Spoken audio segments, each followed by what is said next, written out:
हमारे ग्रंथ कहते हैं यदि किसी के द्वारा 1 करोड़ ब्राह्मणों की भी हत्या हो गई है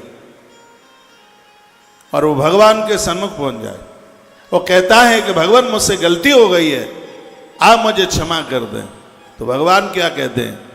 सन्मुख होई जीव मोहि जबहि, सन्मुख होई जीव मोहि जबहि, जन्म कोटि नाश जबहि। सन्मुख होई जीव मोहि जबहि, सन्मुख होई जीव मोहि। म्यूजिक बहुत ज्यादा है। जन्म कोटि अगर नाश जबहि, सन्मुख होई जीव मोहि जबहि, जन्म कोटि अगर नाश जबहि। रामायण में भगवान प्रभु राम का बड़ा अद्भुत वाक्य है, शरण गए प्रभु ताहि न त्यागा, विश्वद्रोह करत अग जही लागा। दुनिया का बड़े से बड़ा अपराध अग मीन्स पाप यदि किसी को लगा है और वो भगवान की शरण में आ जाए, परमात्मा उसको माफ कर देते हैं। धरती पर ऐसा है कौन जिससे गलती न हुई हो? स्वयं धर्म धरती पर युधिष्ठिर बन के आया और वो गलती कर गए। महाभारत में कथा आती है। द्रौपदी कोई वस्तु नहीं है कि जिसको दाव में लगाया जा सकता है, लेकिन युधिष्ठिर ने द्रौपदी को दाव में लगा दिया। गलती की थी और उस गलती का प्रायश्चित धर्मराज युधिष्ठिर 12 वर्ष तक वन में करते रहे। यदि वह प्रायश्चित ना करते होते तो युद्ध वो कदापि बिल्कुल जीत ही नहीं पाते। इस धरती पर जो आया है उससे गलती होती है, लेकिन गलती का प्रायश्चित होना चाहिए, गलती का एहसास होना चाहिए, गलती की स्वीकारता होनी चाहिए। ऐसी ही कथा कल आप सुन रहे थे बिंदुक और चंचुला की। चंचुला बिंदुक ब्राह्मण की पत्नी है। बिंदुक के अंदर ब्राह्मण का कोई लक्षण नहीं था। सिर्फ हम जाति से ब्राह्मण हो जाएं इतने से काम नहीं चलेगा। ब्राह्मण का लक्षण होना चाहिए, ब्राह्मण का गुण होना चाहिए। व्यक्ति कौन सी भी जाति बिरादरी का है, उस जाति के लक्षण और गुण उसके पास में होने चाहिए।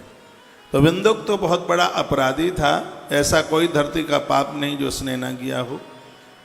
और उसकी पत्नी पूर्व में बड़ी धर्मात्मा रही, लेकिन खोटे लोगों का संग पा करके वो बिगड़ गई। मेरी व्यासपीठ का एक वाक्य है, घर में बहुएं आ गई हैं काम करने के लिए, अगल बगल में पड़ोसन के यहाँ घूमने के लिए मत जाइए, फालतू की बातें मत कीजिए। या तो एक मंडली बना लो, नाम रख दो गोपी मंडल, कभी उसके यहाँ कीर्तन, कभी उसके यहाँ कीर्तन, कभी उसके यहाँ कीर्तन। ऐसा नहीं है घर में बहू काम करने को आ गई है सो बातें छौंकने के लिए इधर उधर बैठने के लिए जाए। इधर उधर बैठने के लिए जाओगे, बुराई करोगे, आलोचना करोगे, और आलोचना करने वालों को चमगादड़ का रूप मिलता है, ऐसा ग्रंथों में वर्णन है। आलोचक बिल्कुल भी नहीं बनिएगा, संगति अच्छी रखिए, अच्छे लोगों का साथ कीजिए। चंचला बहुत अच्छी थी, लेकिन इसको जो सहेली मिली वो बहुत खतरनाक थी और चंचला का जीवन बिगड़ गया। इसने कुकर्म किए, बहुत गलत काम किए, पति की मृत्यु हो गई। एक दिन की बात थी, लोग गोकर्ण तीर्थ के लिए जा रहे थे, उनके साथ ये चल पड़ी और ये उस तीर्थ में पहुंची जहां एक शिवालय में भगवान महादेव की कथा हो रही थी। ये महात्म्य देखिए इस कथा का। और उस दिन वही प्रसंग चल रहा था कि जो स्त्रियां पराये पुरुष के साथ संबंध जोड़ करके अपराध करती हैं उनकी क्या स्थिति होती है, वही प्रसंग चल रहा था। आंख में अश्रुपात होने लगा, रोने लगी, बिलखने लगी, अपराध का प्रायश्चित होने लगा। जब कथा शाम को पूरी हो गई तो वो महाराज जी कथा कह के नीचे उतरे, उनके चरणों से लिपट गई और कहने लगी, हाँ विदे मां महापापे दत्पादुसे मुसीम हटा।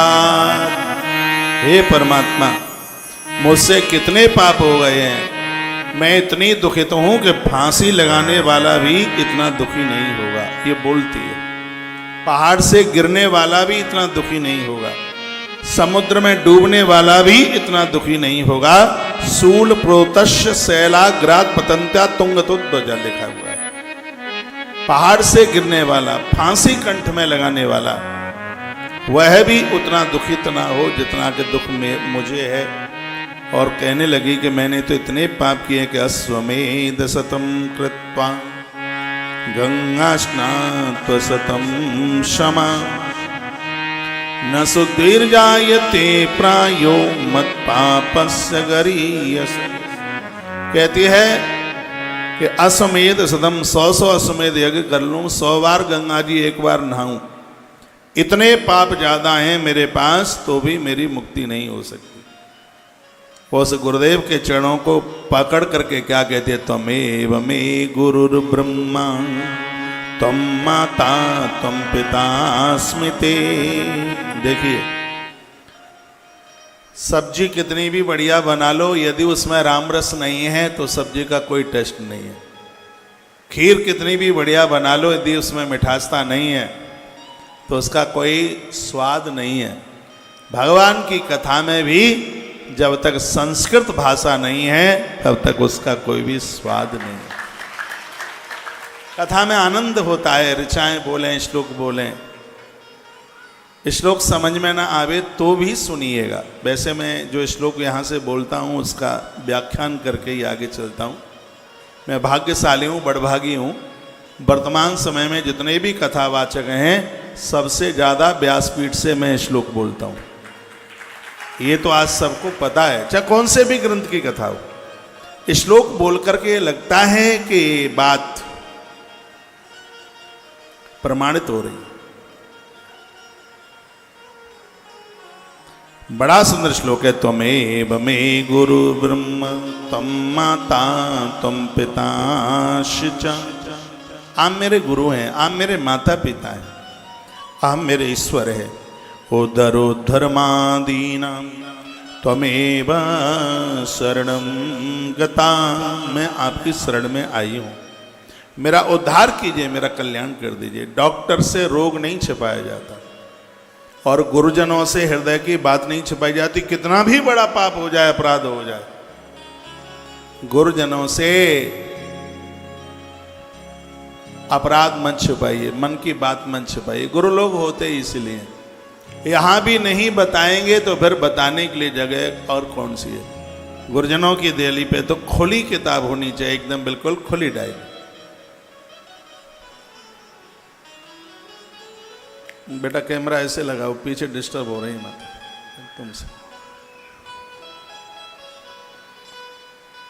यहां तो बिल्कुल जैसे हैं वैसे। सूर्य जी कहते हैं इति संजात निवेदिता पत्ताम चढ़द्वयो उत्थाय कृपया धीमान भवा से च ब्राह्मण। चरण उसने पकड़ लिए थे, ब्राह्मण देवता ने उसे खड़ा किया और उसको वो सांत्वना देने लगे, समझाने लगे और कहने लगे, हे देवी तुम बड़भागिनी हो इसलिए क्योंकि तुमको अपने पाप याद आ गए। नहीं तो लोगों को तो अपने पुण्य याद रहते हैं, अपराध याद नहीं रहते। लेकिन तुम बड़भागिनी हो। शिव महापुराण की महादेव की कृपा तुम्हारे ऊपर हुई है। थोड़ा ऊपर बैठे हुए हैं, दूसरी मंजिल पर, उनको भी दिखाते रहना।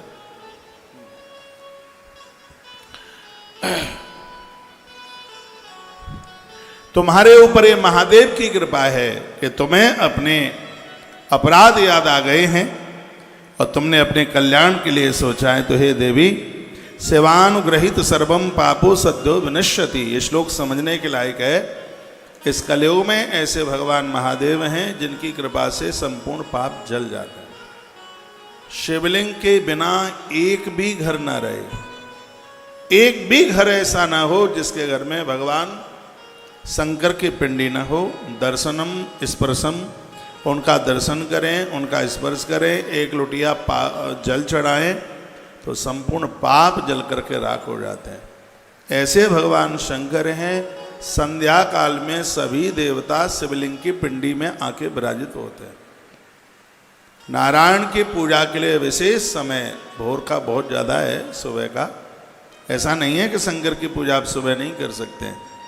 संध्या काल में महादेव के मंदिर में दिया जलाने से घोर अज्ञान समाप्त हो जाता है। जिनके बच्चे पढ़ने में बहुत कमज़ोर हैं, मटर गश्ती करते हैं, पढ़ते लिखते नहीं हैं, उन बच्चों से शंकर जी के मंदिर में जहाँ जलहरी पर पानी गिरता है उस तरफ एक दिया शुद्ध देसी घी का उन बच्चों के हाथ से जलवाइए।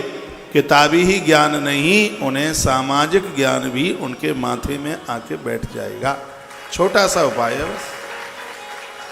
कितना सा करना है? संध्या के समय में बच्चे के हाथ से दिया जलवाएं और जहाँ पर जलेरी, जहाँ पानी गिरता है उस साइड में एक दिया बच्चे के हाथ से आप जलवा करके रखवाइए, वह विद्वान हो जाएगा।